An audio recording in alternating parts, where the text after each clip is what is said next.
तो दोस्तों, क्या आपको पता है कि जगन्नाथपुरी में पकने वाला प्रसाद काफी रहस्यमय तरीके से पकता है और इस प्रसाद को खाने के लिए काफी दूर दूर से भक्त आते हैं। तो चलिए जानते हैं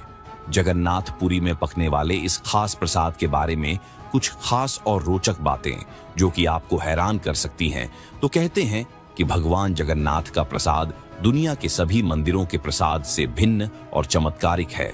और इस मंदिर के प्रसाद को काफी अनोखे तरीके से बनाया जाता है। तो हम सबको पता है कि किसी भी तीर्थ स्थान पर मिलने वाले प्रसाद को सामान्यतया प्रसाद ही कहा जाता है, परंतु उड़ीसा में स्थित जगन्नाथ मंदिर में मिलने वाले प्रसाद को महाप्रसाद कहा जाता है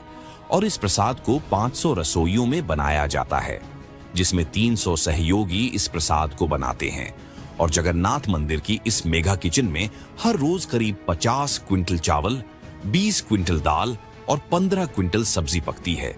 और इतनी भारी मात्रा में भोजन को पकाने के लिए कुल 752 चूल्हों, जिसमें से 240 पके और बाकी कच्चे का उपयोग किया जाता है। और जगन्नाथ मंदिर में भोग स्वरूप पकने वाले सभी भोजन के लिए अन्न को मंदिर प्रशासन द्वारा ही साल भर उगाया जाता है और जगन्नाथ धाम में इस महाप्रसाद को शुद्ध शाकाहारी तरीके से पकाया जाता है और भगवान जगन्नाथ जी के इस प्रसाद को एक दिन में लाखों भक्त ग्रहण कर सकते हैं। और कहा जाता है कि रसोई में जो भी भोग तैयार किया जाता है वह सब मां लक्ष्मी की देखरेख में होता है और भोग के लिए रोजाना 56 तरह के भोग तैयार किए जाते हैं और ये सारे व्यंजन मिट्टी के बर्तनों में ही तैयार किए जाते हैं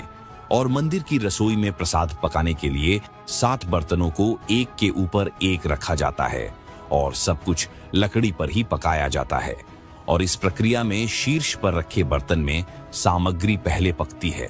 और फिर क्रमशः नीचे की तरफ एक के बाद एक सामग्री पकती जाती है, अर्थात सबसे ऊपर रखे बर्तन का खाना सबसे पहले पकता है, जो कि अपने आप में हैरान कर देने वाला एवं किसी चमत्कार से कम नहीं है।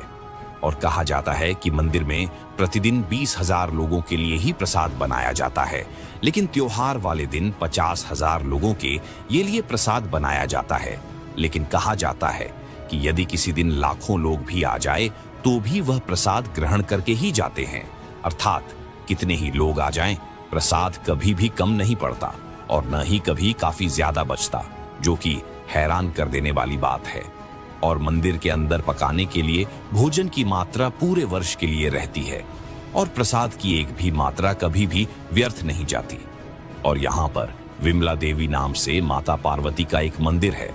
और महाप्रसाद बनने के बाद सबसे पहले माता पार्वती जी को भोग लगाया जाता है और इसके बाद भगवान जगन्नाथ को भोग चढ़ाया जाता है और फिर इसके बाद साधु संतों को और फिर आम भक्तों को प्रसाद दिया जाता है। और ऐसी मान्यता है कि एक बार माता लक्ष्मी ने अपनी इच्छा से नारद मुनि को यह प्रसाद भगवान की अनुपस्थिति में दे दिया था। तभी से यह परंपरा है कि भगवान के समक्ष भोग ग्रहण नहीं किया जाता। तो कैसे